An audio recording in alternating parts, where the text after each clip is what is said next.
sabi nga ni admin, yung paano mga leaders may responsibility. Pwede po ba tayo magkaroon po, sir, ng family picture? Yes.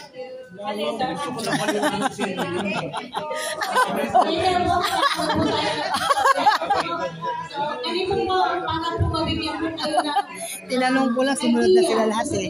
Nagselos. Nagselos sa mga OFW. May pray po kami short video para po magkaroon po kayo. Mamaya po yung picture taking natin. Apo. Apo. Ayun, tanong mo na lang sa kanya, iwanan daw sa mama. Okay? Short video lang po tayo para po sa mga programa at service ng yung mga mag-CCR, ay, mag-CR kayo doon sa baba left side. Baba doon, tapos left side lang na yun. Iya, ma. Tasked to protect and promote the welfare and interests of the overseas Filipino workers and their families.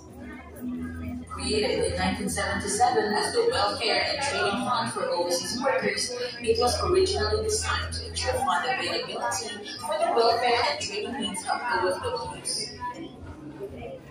In 1987, the Welfare and Training Fund for Overseas Workers was renamed to Overseas Workers Welfare Administration. By virtue of Republic Act No. 116, dapat isa rin dyan.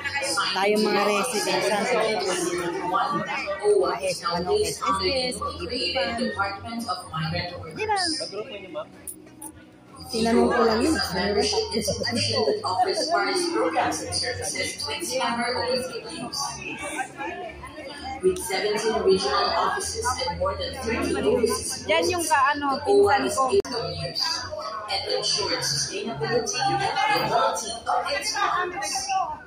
The OWA is facilitating the entire migration cycle, which includes the pre-departure stage, on-site or departure stage, Andito po.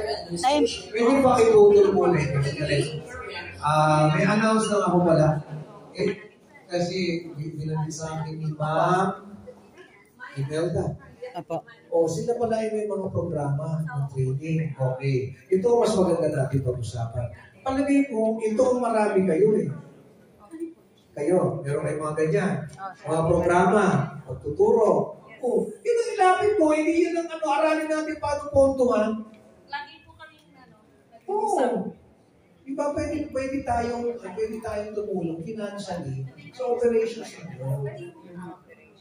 Kagaya na nangyari sa Italy, bibigyan na ako sulat, tutulungan ng mga kabataan doon. Order ng presidente sa OWA yan eh.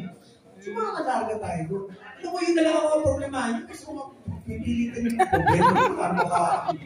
Yun o, yung mga training programs ninyo, yung mga programa ninyo, susuportahan namin.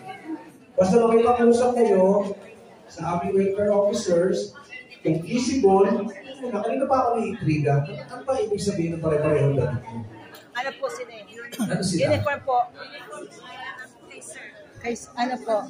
Mga ano po? Sila OFW. Apo, sir. Yung OFW, yung pawala na naman, wala sinasabi.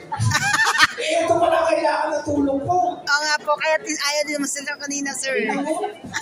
Nahiya sila po. Ito pala yung tulong ng OFW.